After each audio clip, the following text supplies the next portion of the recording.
Hey guys, Troy Francis coming at you in Riga, Latvia. The dating scene today is a jungle. It's a jungle out there, guys. Okay, so what does that actually mean, and is it actually true? Well, in many ways it is true, okay, and this is why. Basically, there is no regulation in the dating marketplace whatsoever, okay? And what that means is that there is no code of honor, all right? There is no code of fairness that people have to adhere by, men or women. And people can pretty much do what they want to do, okay? And so, that being the case, the only thing that anybody is compelled to act upon is their own personal interests, all right?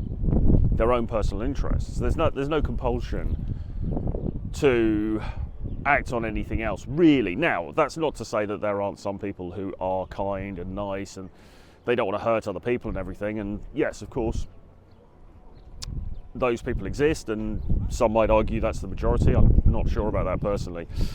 Because here's the thing, right? People will justify their behavior by their own needs.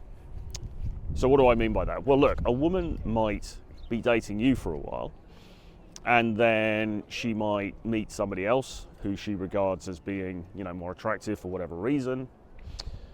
And so she decides to start dating him instead, and she kicks you to the curb. Now, in your perception, you might think, well, she treated me badly. That was a bad thing that happened to me. She shouldn't have done that. She owed me something, whatever. Well, that's your perception of it, but her perception could well be very different. She may think, well, actually, no, I wasn't happy with that first guy. She may tell herself this, right? Even if actually she was quite happy with you at the time, she might tell herself now, in hindsight, well, I wasn't really happy with that guy.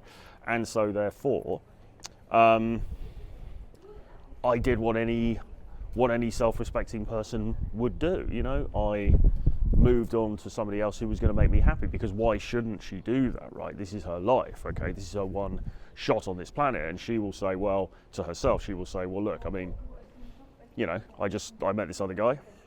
I wasn't happy with the first guy, you, and so I decided I would be better served by moving on with this second guy instead, okay? So, in your mind, you might think, well, she did the dirty on me. She treated me badly. But that's not the case from her perception. In her perception, she just did the logical thing. She just did the thing that, her emotions were telling her to do. And this is the key point, right? Emotion is so important in all of this, because her logic is going to be coloured by her emotion, all right? So if she feels a certain thing about you, or about this new guy, or about any other facet of her dating life, she can then retroactively apply logic to that and say, well, it was a logical decision for these reasons, because I was hurt by him, or he wasn't giving me the attention I needed, or blah, blah, blah, blah, okay? So even if we argue that most people are moral and decent and kind and nice and all of these things, even if you believe that, which is debatable, but if you believe it, because I think a lot of people are, I'm not sure it's a majority, but I think a lot of people are, even then, you still have the issue of how that person perceives their own behavior. So somebody can think of themselves, and here's the thing, right, I think most of us think of ourselves as being fairly decent people, right? It's not like there's this contingent of baddies. I mean baddies in the old sense, who are around, who do terrible, terrible things, and they're sort of sitting there going comfortably, saying, yes, I know I'm doing these terrible things, and that's just how I like it, because that's the kind of guy I am. Most people will justify their behavior in a way that is acceptable to themselves, because they don't want to think of themselves as a bad person, so they will find a justification for the behavior. All right, and that's how it is. That's how it is in dating, really. I mean, because there is no external framework of accountability in the way that there once was. If you think about back in the day, then there were social constraints about what you could and couldn't do. And look, I mean, this whole sort of dating scene that we talk about now, it didn't even really exist in the same way many, many years ago.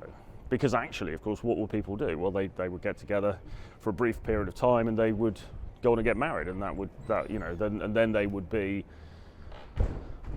constrained by the marriage vows. And of course, we're not constrained anymore by, the marriage vows that we have. We say them in a sort of perfunctory way when we're getting hitched, but people aren't really constrained by them anymore, because in the end they get divorced, they do what they want to do, justified by logic that's retroactively applied to those decisions.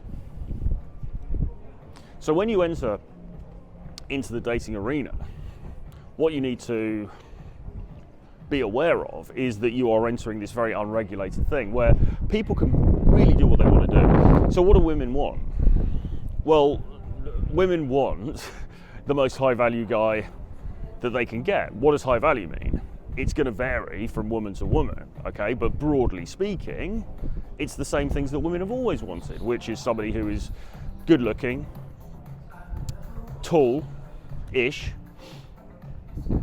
has money, or at least has ambition, at least has the potential to be somebody who could make money. And that's not necessarily just from a purely gold diggery kind of perspective. It's more from the perspective of, is this somebody who can make moves in the world? Because money is a symbol ultimately of one's ability to make things happen, okay, to move, to bend the world to one's will, all right? Are you a guy who can do that or not? If you're not, then that's less attractive naturally, okay? So they look for those things. They look for influence, social influence, or social status as well, of course. And yeah, those are broadly the things that they're looking for. I mean, of course, as I say, there's going to be some nuances to that. But if you're not really shaping up in terms of those things, then you become vulnerable to the next bright, shiny object who comes along, the next cool guy who comes along who has got those things. And the bad news, I suppose, is that there's always going to be someone, who's better than you. So we're in this very unregulated marketplace where there's no social censure at all in the West, certainly on, hookup culture, whatever, sleeping around, all that kind of thing. And there's no real compunction for anybody to behave in any particular way. And I'm not saying there should be, by the way, right? I don't think people should be compelled to stay with some doofus just because she, just because she was feeling a bit lonely and she got together with some clown, and then she's got to stay with him for the rest of her life. I don't think that's a good thing either. But any sort of compulsion there was to behave in that way that may have existed before certainly doesn't now. All right, and this is why it comes back to the old Mark Manson thing. The only real dating advice that there is self-improvement. What else is there? I mean, yeah, you can learn a few little techniques and things like that. You need to understand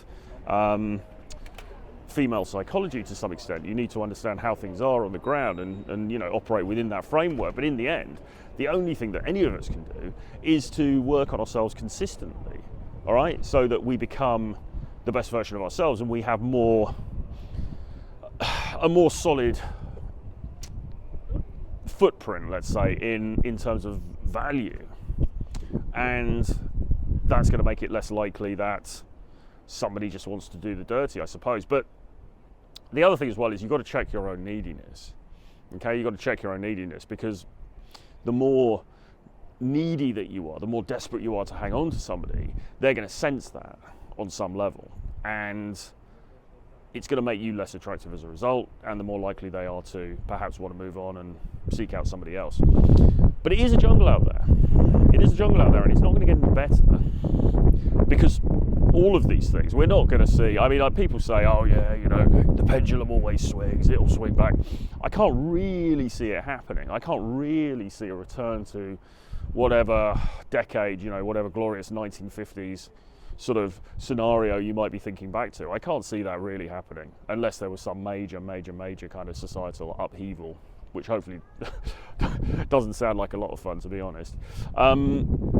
So you've got to live with the reality, and this is why learning social skills, learning dating skills is so important, because increasingly we are in an environment where I had that conversation about monogamy with Straighterade, the Twitch streamer, a little while ago. It's on my channel. But this is why monogamy is increasingly difficult, because why be monogamous? You know, most people really are not built to be monogamous, even as much as they might say that they are. They're not really. And modern society makes it increasingly easy to act on, you know, whatever desires we may have to play around. So this is just how it is. Anyway, I hope you got something from the video. I hope you enjoyed that. Do give me a shout if you want to talk about your own dating life. You can book a free call with me. There's a link below, a Calendly link below. You can book a free 15-minute call, so do that.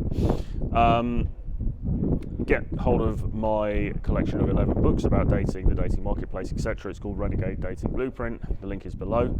Subscribe to the channel if you haven't already. Give me a like, write a comment below, let me know what you think about all of this, and I will see you guys again very soon. Bye-bye.